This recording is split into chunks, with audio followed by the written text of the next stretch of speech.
বলছি আমাকে কটা মাল দাও তো। হ্যাঁ বলো, কি মাল নেবে? একটা রিফাইন তেলের বোতল দেবে 1 লিটার। রিফাইন তেলের বোতল। হ্যাঁ। আর কি? সর্ষের তেলের বোতল দেবেন 1 লিটারে। আচ্ছা, তেল, সরষের তেল 1 লিটার। ঠিক আছে, আর কি দেবো? একটা ফিনাইলের বোতল দেবেন। ফিনাইলের বোতল, দাঁড়াও দিচ্ছি। আচ্ছা, আর কি লাগবে বলো? একটা স্পার্কেল বাটি দাও বড়টা। আর কি? একটা ক্যাম্পা। ক্যাম্পা। আর কি? একটা বডি স্প্রে দিয়ে দাও। বডি স্প্রে, দাঁড়াও। বডি স্প্রে, আর কি? এই 5-এর বিস্কুট দিয়ে দাও 2টো। বিস্কুট 2টো।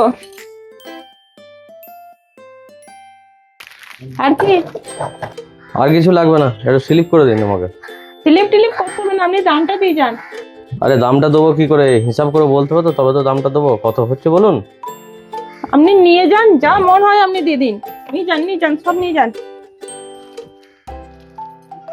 এই নিন। আরে এরকম করে বললে কি করে হবে, এটা তো দাম বলতে হবে, এর তো দাম আছে, যে কত হচ্ছে টোটাল মালটা, সেই দামটা তো বলতে হবে আমাকে।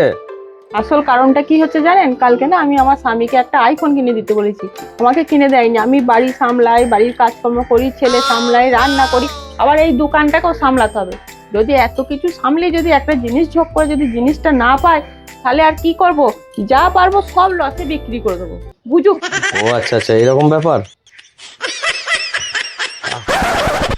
দেখো তোমাকে যে দোকানে বসিয়েছি আমি, তুমি আমার দোকানের এই জিনিসগুলো, আইফোন কিনে দিয়ে নেই বলে বরবাদ করতে বসেছো? হ্যাঁ সত্যি?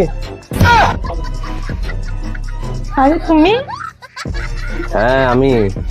তুমি দোকানে কতটা ক্ষতি করবে আমি বুঝতেই পেরেছিলাম তোমার মুখ দেখেই, সেই জন্য খদ্দের সেজে আমি এসেছি। এই করছো তুমি, বসে বসে ব্যবসা বসে মালগুলো ফ্রিতে লোককে দিয়ে দিচ্ছ। হ্যাঁ ফোন কিনে দিয়ে নেই বলে। চলো চলো চলো, তো দোকান থেকে বেরিয়ে যাও। আমি তোমার দোকানে বসবো না। বসিয়েছো কেন? তোমার দোকান তুমি চালাও গা।